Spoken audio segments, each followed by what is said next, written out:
Welcome to my class in revision net factor income from abroad.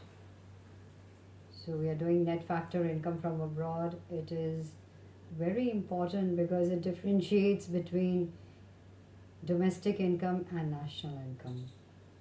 We've done a little of this, but I'm going to, as a revision, let me just elaborate more on that. Okay, so here we see that net factor income from abroad क्या होता है कि factor incomes earn from abroad by normal residents of a country. इसीलिए resident समझना, normal resident समझना बहुत important है, जो हम लोग ने पहली क्लास में भी किया हुआ है. तो एक बार आप देख लेना वहाँ पे कि फैक्टर इनकम्स क्या होती हैं. Land, wages, rent, interest, profit. तो factor incomes earn from abroad by normal residents of a country less factor incomes earn by non residents.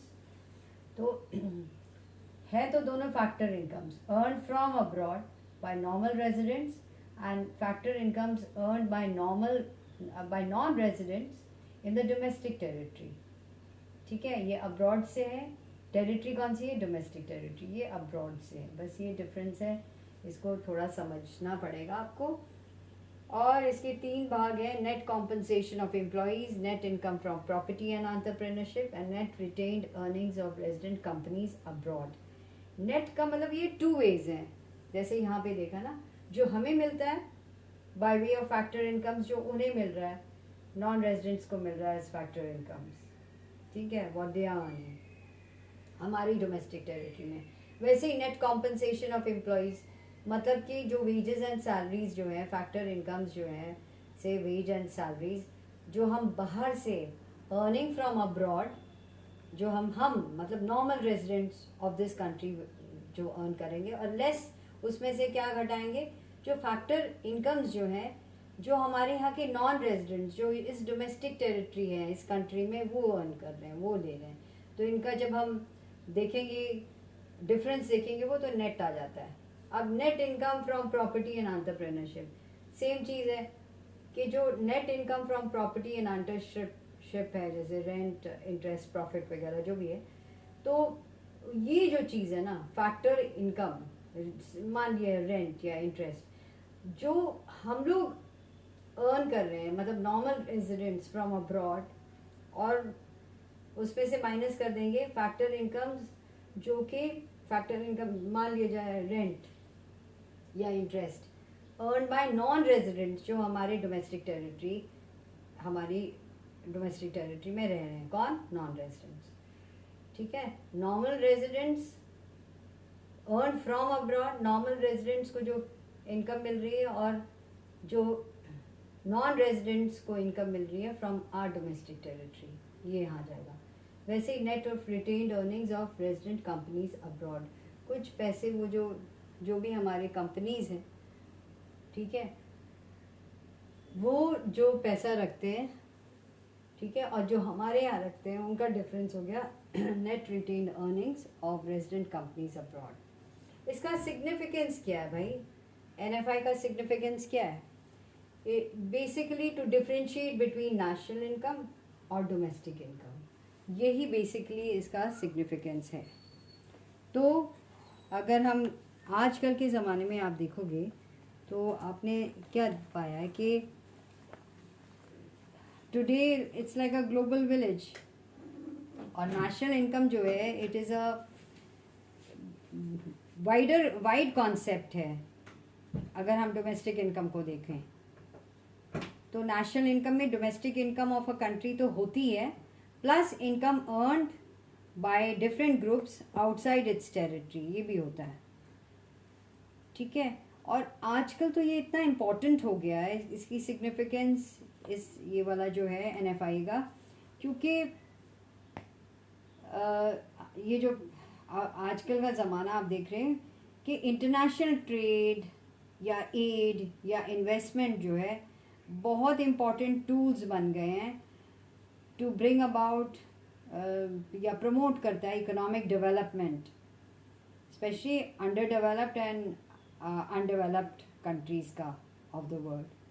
इसलिए जो इनकम्स अर्न कर होती हैं बाय फैक्टर्स ऑफ प्रोडक्शन, हमारी outside country, outside their own country has assumed, बहुत importance हो गया इसका, ठीक है।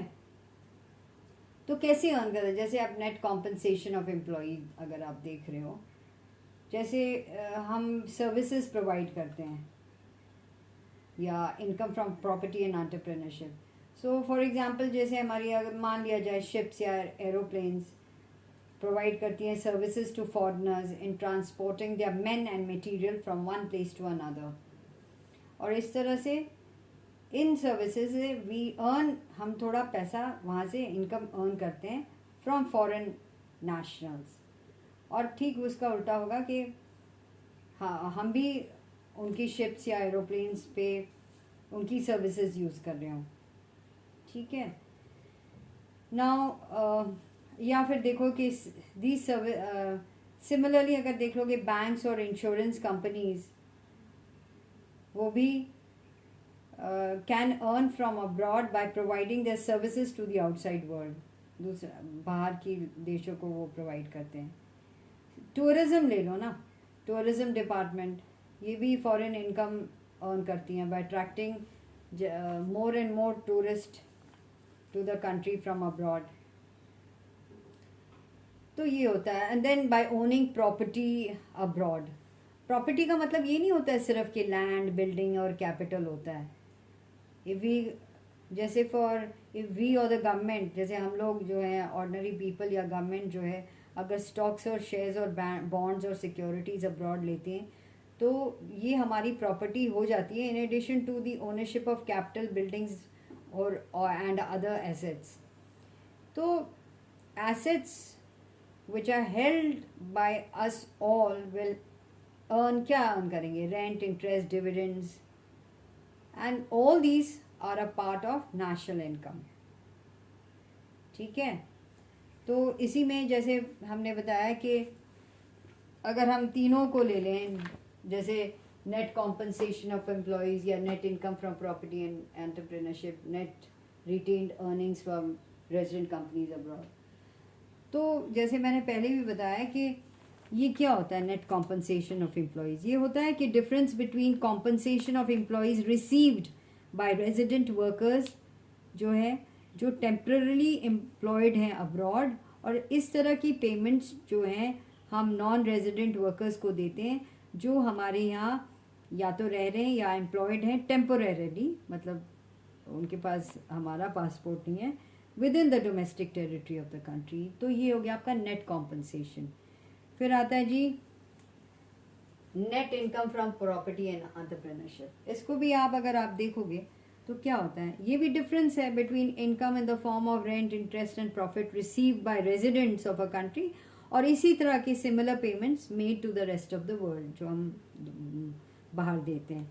Now net retained earnings of resident companies abroad, तो इसको समझिए कि क्या रेफर करता है, डिफरेंस बिटवीन जो है रिटेन्ड अर्निंग्स या जिसको हम अनडिस्ट्रीब्यूटेड प्रॉफिट्स भी कहते हैं, ठीक है, of the resident companies located abroad, जो हमारी रेजिडेंट कंपनी है जो बाहर हैं, and retained earnings of non residents of foreign companies located with in the domestic territory, जो हमारे domestic territory of a country में है।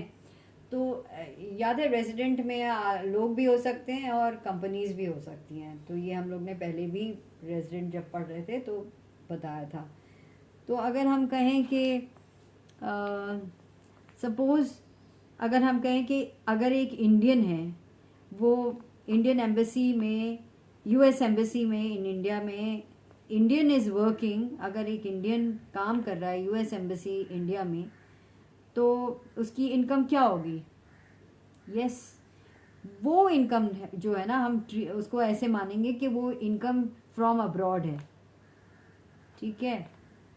तो अगर इसी तरह से अगर हम सोचें कि कोई नॉन रेजिडेंट है हमारे डोमेस्टिक टेरिटरी में, उसकी इनकम हो जाएगी फैक्टर इनकम टू अब्रॉड।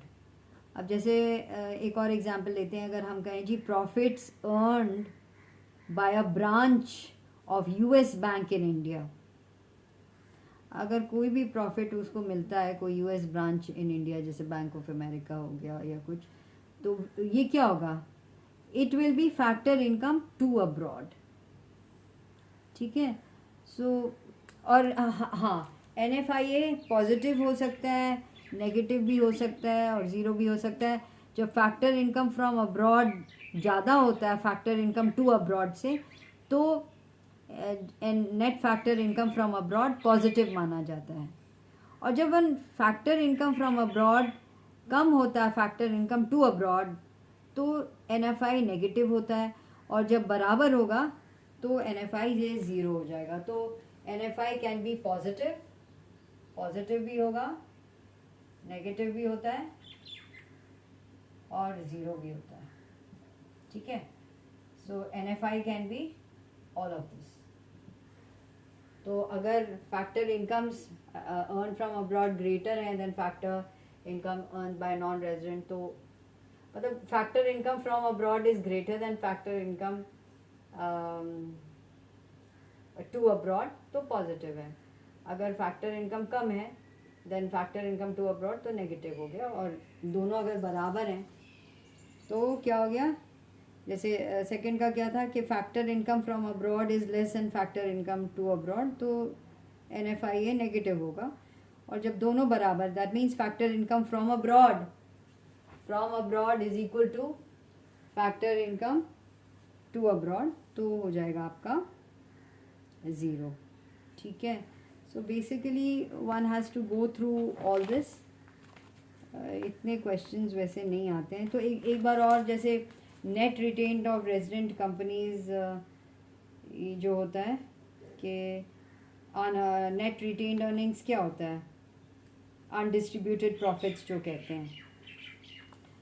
मतलब जैसे कंपनीज जो एक कंट्री को बिलोंग करती हैं और वर्क करती हैं in the domestic territory of some other country, उनको रेजिडेंट कंपनीज, वो क्या करती हैं कभी कभी ना उनको प्रॉफिट्स थोड़े रखने पड़ते हैं ताकि वो फर्दर करें इन्वेस्टमेंट अब्रॉड। उसी तरह से फॉरेन कंपनीज और उनकी ब्रांचेस थोड़ा सा अपना पार्ट ऑफ प्रॉफिट जो है in the countries of their operation वहाँ पे रखती हैं। So the difference, basically difference होता है between the retained earnings of the foreign companies located in a country and retained earnings of resident companies located abroad।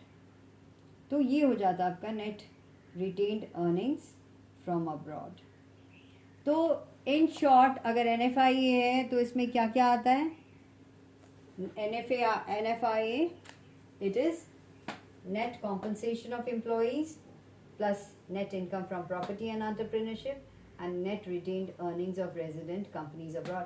वैसे जब हम numericals करते हैं, आजकल के न्यूमेरिकल्स में तो मैंने देखा हुआ है ज़्यादातर NFIA सीधा दिया होगा, अगर ये दिए होंगे तो तीनों को प्लस करना पड़ेगा। But that is a basic difference जब न्यूमेरिकल्स करें तो।